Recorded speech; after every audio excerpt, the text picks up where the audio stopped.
Now we're live. Okay, now we're live. Okay, now it says we did it. Hey, everybody! Hi! This is our makeup session. Woo! Yes. Okay, we're doing it on my phone. That's why it was a little sketchy there for a minute, because we didn't know what was going on. Yes. Because as everybody knows, I suck at technology. So Well, there's, there's that. worse than some, better than others. Mm-hmm. Okay, so cheers, first off. Oh, cheers. Cheers. Woo! Yay, Hannah and not a Hattie are sponsored together. video. No, it's not, so we're labels towards us. Mm-hmm. Happy hour. Mm-hmm. Book hour. On a Friday, but it's not a Friday. It's a Wednesday. Happy hour on Wednesday. Is I'm it like, Wednesday? oh, it's Friday. Yeah, it's Wednesday. No, it is Wednesday, yeah. Yeah, it's Wednesday. Hump day. Hump day. Hump day. Okay, so this is Yes. our makeup session for the one that we missed because Hannah was a little sick. Because I was sick. And we were going to talk about The Bell Jar. This by was our... Sylvia Plath. Yes, this was... April's genre read. April's genre read. Yeah. We were reading... It was classics that month, Yep, I think. it was classics. Yep. And you want to tell the story why we picked this one? Yeah, so we picked that one because we had both read... Well, Hattie had read The Barbizon. The Barbizon, yep. Which is a non-fiction book about a hotel in New York that Sylvia Plath actually ended up staying at. And The Bell Jar is a fictionalized version of her life a bit and her time staying at the Barbizon. And here it's called the Amazon. Yeah. And so the first half of this book is about that. Yeah. And then, ironically as well, Hattie had also read... Yes, I read the other book called Grace... I had to write it down, you guys. Gracefully Insane, The Rise and Fall of America's Premier Mental Hospital by Alex Beam. And I read this, I think it was last year I read this. And that book, actually... talks about Sylvia Plath because she went to that mental hospital, and that's like the second half of the Bell Jar. Right. So she talks about that. So we ended up reading these like nonfiction books that were about like the two places that are like kind Sylvia of Plath the center geographically of the Bell Jar. Yeah, of the Bell Jar. Yeah, and it's not biographical. It's just like no. inspired, it's just sort of like her story a little bit. Story. Yeah, but for sure. So, and this is your second time reading it. This is my second time reading it. Yes. Yeah, I read it. I read it a few, like, I don't know, like years ago. I feel like it was years ago that I read it the first time, and I was kind of like, okay, whatever. You know, it's sort of like, it's a classic. I read it. Done. Yeah. The second time, I think I enjoyed it more this time because I did have like these other sort of like historical context. Yeah, these historical context points that made it more interesting. Yeah, like for me. But I do think I do think the one of the many reasons that this is kind of like stood the test of time is because it does it deals with mental illness in a way that is non-judgmental, right? Yes. It's like it's not like there's something there's something so wrong with you if you're have these mental issues. It's like I don't know. I'm losing my words in terms of like it approaches it as something like this happens to people, and we need to have some language and some ability to talk about it, right? Instead of just like brushing it under the rug. And interestingly, this book, actually, they didn't publish it until after, I think they said they didn't publish it until after her mother died. Oh. Because of her mother's portrayal in this book. Interesting. I think I read that somewhere. I might have made that up. Don't quote me on that. Don't quote me. Don't look that quote up us yourself. on anything. Yeah, really. on anything really. But I feel like I read that. It might have been in the intro, in the introduction, maybe of the version I read. I actually read it on my Kindle this time around, and but because of like the portrayal of her mother, who I didn't even think was bad, by the way. No, I don't think so. But I think, in terms of like the sensitivity of the material and stuff, I feel like I read that, that it wasn't actually published until after her mom died. Yeah. Because I mean, it isn't autobiographical, but it is biographical. Like there is a lot of elements to it. Now, this is the first time I've ever read it. Oh, okay. Because you know me, I don't read classics. Yeah, she doesn't read the classics a whole lot. And I was on principle. I was really struck by the kind of feminist moments in this around like, and I think generationally, I just don't always understand the level of suffocation that women, and in this particular class and time of women, and the one that Sylvia Plath lived in, like they were encouraged to go to college and to learn these things. And then she went to the Barbizon and she worked at this internship for a fancy magazine. And she did all of those, and that's what the character in here does too. And like, so they were really pushed because they were up in the upper echelon of the white class, upper white middle class, America, but at the same time, all that they were expected to do was still to get a husband and start a family. And I think the suffocation of that, like the pressure, like the literal pressure on body and mind and spirit. This book really helped me for the first time kind of experience that along with a woman who has trained her mind in a specific way and sees a big, huge world with possibilities, and yet this one path have the possibilities, but this is still the path you have to take. Yeah, and it's not like I didn't know that, right? But I think there's something beautiful about. I'm going to use this word, like the mundaneness of this story, like and then also like the sadness of the mundane. Like this was so many women. This was so many women. Yes, absolutely.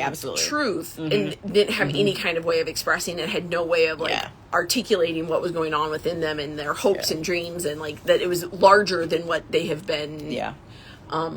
Groomed, really quite literally groomed to want out of their life. Well, and I don't even know if it's like it's larger. I feel like sometimes we kind of like we have these judgments about that like there's more, but it's not that it's more. It's there's different possibilities. The idea that there's a diversity different possibilities, right? Because I think sometimes when we use that kind of language about it, we kind of actually buy into it in a way that like somehow that isn't enough and for anyone. Yes. No, exactly. Right. Yes, and that's not true. That's either. not either. Right. That's not true. So either. it's just a switch of language, but I think the switch of language helps us to sort of not like pass judgment. Right. And to actually honor that, like, some people, this is what they want in their lives. This is fulfilling. This is their dream, and this is what they want. But that for Sylvia Plath, that wasn't what she wanted. She wanted something different, not bigger or better in necessarily any way, but just different. And that wasn't available. But what's so interesting about this particular time, and again, it's just this case, because this is hers, right? Like, but in seeing it in some of these other women is the, like, that, the tension of being shown diverse paths, being groomed for diverse paths, but then saying no, and then being like, but no, that's actually not good. You enough can't actually still. do and that, like that tension, like that's intense. That like what's the word? Like dissonance of that is just a particular a particularity within her story that I just never really I just never really quite seen or experienced, and she does such a beautiful job of like articulating that emotional turmoil absolutely. in a way that I've never really read before. It's sort of like being handed like all of this stuff, like like you're encouraged to like go and do all these things, but then in the end like your ending is still the same. Like you don't actually get a different ending. No. You get the same ending, even though you can now see the possibilities, right? And the different kinds of paths you can take. You just don't have a choice, right? Like the only choice is still the same one that you had even before any of these possibilities were possibilities, right? And I think for her, that's that dissonance and trying to like figure that out, like trying to figure that out, that tension and the frustration of that. Obviously, I mean, obviously, it's sort of like leads her down the paralysis of that. Yeah, exactly. And I feel like, and I don't mean this blithely or like in an insensitive way, but it sort of would like make anyone insane in a sense, right? To be sort of like offered all of this stuff, but then told that like, well, no, you can't have that. No, right? Like, you know, like that would make anyone like frustrated. To the point where like, what the heck, Well, I mean, it's also a bit of a commentary on our consumerism too, right? Like on the lavishness of life in modern America, but like it's only actually available to a very select group of people, and anybody who actually still wants that. Then, it makes you crazy. Well, and that drives the consumerism. That's a different topic. Different topic. We digressed a little bit there. But it's similar. There is a the driving force is sort of the same, right? The mentality of it is still the same, right? Like, oh yeah, look at all these possibilities that you go can have. And consume all of that as best you can. And then, but like it's actually not for you. You can't actually. You can't actually have it, right? Yeah. You can't actually have it. And then like don't feel anxious or depressed or upset about life, right? No, like go be happy. Still, go be happy still. Obviously, even though you can't have any of the things that we just like that we've told you to make you happy. Yeah, we'll make you happy. Yeah. That's nice. We live in a great world. That's nice. That's special. Oh my god. Anyway, okay. Anywho, but I am so glad I read it. Yeah. And I think I'll keep it on my. I think. Well, maybe I did give it away. No, I gave it away already. I can't remember. But I was really glad to have read that one, and I am glad I read the Barbizon first as well, just because it just gave you context of like. Well, and I'm not sure I would even understand what she was doing at the beginning without the Barbizon. I know. think I would have been like, and I kind of think maybe that's how I read it the first time. Like, I didn't have the context. Right. You know, Yeah, I think yeah. having the context helped a lot of like, okay, this is what's going on here. You know, and when this was published, they would have known, like, that place it would was have so been, popular. It was more like of such a deal in the world, as well as like the institution that she was put in the second half of this too. Like, I had read the woman they could not silence, right? Like, right, yeah. Which was a different place, but like I still had context, like historical context for those of, like, kinds of looked places like. versus like I'm not sure if I'd picked this up without having read any of that, or like when I was a kid or younger, I'd have been like, I don't. Okay. Yeah, I think the first time I read it, we lived in Keene, so I mean, it's been a while. Yeah, that's been a while. Yeah, that was like, you know, over 12 years ago. Yeah. No, 14 years ago now. Yeah. 14 years ago now. 14 years ago. So but. And I felt like I didn't have the context the first time, and I was kind of like, about it. Yeah. This time, I think I was able to actually like get it Get better it because I into it. had some Yeah, context yeah. and like Yeah. understood who she was and like Yeah. what she was up to and all that kind of stuff. So I was like not at all mad that I read it. Yeah. Again, Yeah. you know, No. in any way, shape, or form. Yeah. I mean, it is a classic, and I also think like this is probably one of the first sort of books that's considered a classic that deals with mental illness in a way that is like really relatable. Yeah. Right. To people who are dealing with these kinds of things as well. You know. So I think that was like in the moment when it was published, when it came out, I think that also made it really unique and special and important. Well, and I think in my book on the end there was like a little like thingy that they were talking about that was saying something about that she didn't really want to publish it, even though it was the first novel she wrote. She didn't really want to publish it because she didn't think anybody would care because it's just her life. Like it's just like and that they're in like that mundane thing, like like it's just like a person living. It's not. There's no like great character building, like it's not anything like that. It's just the story of a person's life, and but I think that there's something really beautiful about that too, right? Like, well, I think people appreciate it. You know, people appreciate it, and I think the thing is, and we all know this. This is sort of like what it is to be human. Like, we all want to feel like we're not all by ourselves, right? Right, and I think, especially at the time that she was living, and even the time that this was first published, mental illness wasn't spoken about. It wasn't talked about. It wasn't something that even within a family people, you know, really addressed. Which is probably a lot of why she didn't talk. If it wasn't published until her mother died. Yeah. Okay. Let's look at the publishing date. Let's just like do that to see if we can even figure this out because I may have made that up. How would you know when her mom died? Well, she would have died after her. And she died young, so she died in like the 60s. Okay. So it was. If you know she knows these things. I don't know these things. Oh, it says copyright 67. No, 51. Yeah. Quotation. Okay, no, these are different. Lines. Nope, that's not it. This book, originally published in Great Britain, is fully protected. When was it for? 1971. Okay, 71. Yeah, so that was well after she died. That was well after Sylvia Plath died. Yes. Okay. So and I feel like I did read that somewhere, and so that may have been because I was thinking it was like the 70s or 80s that it was published, which was well after Sylvia Plath. And I would say I actually did listen to it, and it was Maggie Gyllenhaal who actually read for me, and it was really she does a lovely job. I liked hers. I liked her rendition of it. Yeah, it was really very well done. That's good to know. So that's good to know. Yeah. All right. Okay, so that's our bell jar. So that was our bell jar. So that's the bell jar. That's all we have to say. What we have to say about that. It's worth the read. And it's not very long. It's it's a quick read. It's a quick little short read too. Yeah, so absolutely. If you're looking for a classic that's like just doable, it's not like War and Peace by Tolstoy. Oh my god, don't read that book. Or Moby Dick. I was thinking Les Mis, but that was Moby Dick is tiny compared to War and Peace and Les Mis. Oh my gosh, Moby Dick's like doable, but. So we did end up, we were just going to share some of our finds today because we did end up going to Commonplace Reader. That's it. Downtown Yardley. Shout out. Thank you, Liz. Thanks, Liz. For having a great bookstore. And so we both got We got to share our books. Yep, we both got 2 books, which was like pretty like low key for us. And I only gave myself a limit for 3 because I have to fly home tomorrow. You got to fly home, you got to carry them. I got to carry them. And I only got 2. That's impressive. Thank you. I'm pretty proud of myself too. So, do you want to go first? I can go. How about I do this one first? Yeah. Mine are the same book. So one, I picked up. Hattie found this one. Gathering Moss. Yeah, I was like, I've already forgotten what it's called. I was like reading it backwards by Robin Wall Kimmerer, who wrote Braiding Sweetgrass. Braiding Sweetgrass, and this was actually before that This was quite a few years before that. A natural and cultural history of mosses, and I love moss. Who doesn't? I love moss. I find it just I to don't be. care about moss. I love moss. I find it like these tiny little ecosystems of like That is true. it's They're like cool. it's like They're miniature ecosystems, and this is and like you get really close to them, and they're just beautiful. Like they're like they have like their trees, and then anyway. They're sort of like coral reef, but on land. Yes, yes, I love moss. So I'm very much looking forward to that. So That looks amazing. Yes.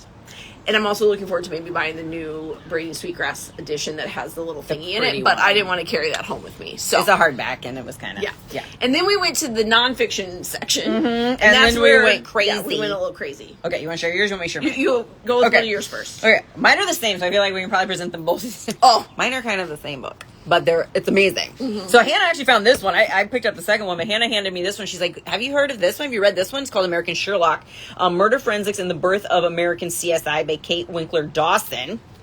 And so this one is they're all the last three that we have are all nonfiction. This one is about Edward Oscar Heinrich. In the true crime section. True crime section, yep. And he was one of America's first forensic scientists with an uncanny knack for finding clues, establishing evidence. Anyway, you get the idea. So, very excited. And the thing that I'm really excited Yes, about. I was going to say, tell them about the chapters. We were just looking through the chapter titles, and basically I think this is going to kind of read a little bit like Sherlock Holmes stories, because each chapter is a different case. Very cool. So I have a feeling that it's going to kind of read like Sherlock Holmes stories, where it's like, you have a chapter and like that's just a Sherlock Holmes story from start to finish. So we'll see if that's how it turns out. I don't know that, but from the chapter names, it definitely looked like that was how it was going to read. So I am very excited about this book. And I think this is different, so I'm going to go next. Okay. So then I picked up, this one has been on my list for a little bit. It's called Say Nothing, a true story of murder and memory in Northern Ireland, and by Patrick Radden Keefe. Or Keefe. It's probably Keith. It's Keith. It's probably Keith. I'd say it's Keith. And the reason I picked this up is because You got to share that. is because I was watching a YouTube interview with John Oliver, and somebody asked him what he was reading. I can't even remember who was interviewing him, and he said, "Say Nothing" is probably the best book he's read in like a year and a half or so. And That's amazing. And so That's gonna be good. I was like, okay, I put it on my list, and I've been trying to find it in a couple different places, and so they Found it today. Commonplace Reader had it, and so it's going home with me, and I'm very excited about it. I've been very into true crime. I'm finding that I like true crime reading. I like it better than mysteries because I already know what happens. It is different. Yeah. I like knowing what happens. You do like that, yeah. I do. And then like figuring out the puzzle to get there, I enjoy that. I like But you like knowing the end. I don't love anticipation. I don't. It's You not don't like that. I don't love that feeling. That might be why you don't like the Gothic book too. Like when we were talking about I don't. Yeah, that like Silent not Companions. knowing the Silent Yeah. Companions by Laura Purcell. Yeah. We read that for book club and like nobody liked it. I love that She book, loves by that the book. way. I love it. Yeah. And so I'm like, oh, let's read this one. Like in Yeah. October. I think we did September, but for like the Yeah. fall stuff, and no one else in the book club liked it. It was just me. It's like sometimes that's the way it works. That's the way it works sometimes, And that's why Yeah. we read. That's why we have book club. But That's okay, right. you Okay. tell your last one. 'Cause And- I think this is slightly different. No, it is slightly. No, it is slightly different. So this one is called. This is a very long title, so I'm gonna have to read it as I can't hold it up and not read and not look at it. The Ice Pick Surgeon: Murder, Fraud, Sabotage, Piracy, and Other Dastardly Deeds Perpetrated in the Name of Science. By Sam Keene. Okay, this looks so good. Okay, and the back says that Sam Keene masterfully guides the reader across 2,000 years of history, from Cleopatra and ancient Egypt to the link between modern science and the transatlantic slave trade, to Thomas Edison's mercenary support of the electric chair. So this is going to be really good. I am really excited about this. It's like how The terrible things that the we've done. terrible in the name things of we've science. done in the name of science. Like, oh my gosh, I'm so excited. That is an odd thing to be I may that have a excited problem. about. Yeah, but- I know, right? Anyway, I'm very excited for both those books. Yeah, no, yeah. And they all came out of the true crime section. All three of the 4 books came out of true crime. Yeah, they sure did. Yeah, the only other one. Yeah. And we're was still their in nonfiction about Robin- Moss. Yeah, Moss. But It's that's all what good. we do. That's But that's what's going on here. Yeah. Yep. I go home tomorrow, and if Back you to real life. if you do want to still vote for my May genre read, which is history, and Hattie has, I think I did decide I'm going to read. I can't even remember what it is. Anyway, it's this history book about the women who were written out of medieval history. It's like medieval history from the women who were written out of it. Something like this. Yes. It's called Femina. Femina. Femina. But I can't remember. the author's name off the top of my head. But I think that's what I'm going to do. that was what you were going to do. And so Yep. if you still want to vote, that is on our stories until tomorrow morning, I believe, because it's 24 hours. So you still have very time. good. So go vote Still for one of time. those four. So go vote. Mine's Tell American, Hannah what to read. Mine's American history. All Oh, four yeah. of them are Oh, American they're all history. really good. Those are all really, really good. Yeah. Have you haven't read any of those? No. Okay. You read read like 2. I was like read 2 or 3 of them. You've How many read were 2 there? of them. 2 of them. There's Okay. 4 of them. Okay, I've read Because 2 you've not of them. read Bad Mexicans or $20 and change. You're right. You're right. But I have read both the others, and they're both really good. Yeah. So Yeah. yes. Yep. Yep. Okay. Anyway, that's what we got today. That's what we got. Thanks, everybody, and we will see you next time. We have no idea when that's going to be because we haven't planned it No, yet. we haven't planned it yet. But we'll figure it out, and we'll let you know. Yeah. Sounds good. Okay. Sweet. All right. All right. Good night, everybody. And then, okay, we click that button. Okay. We're like, and.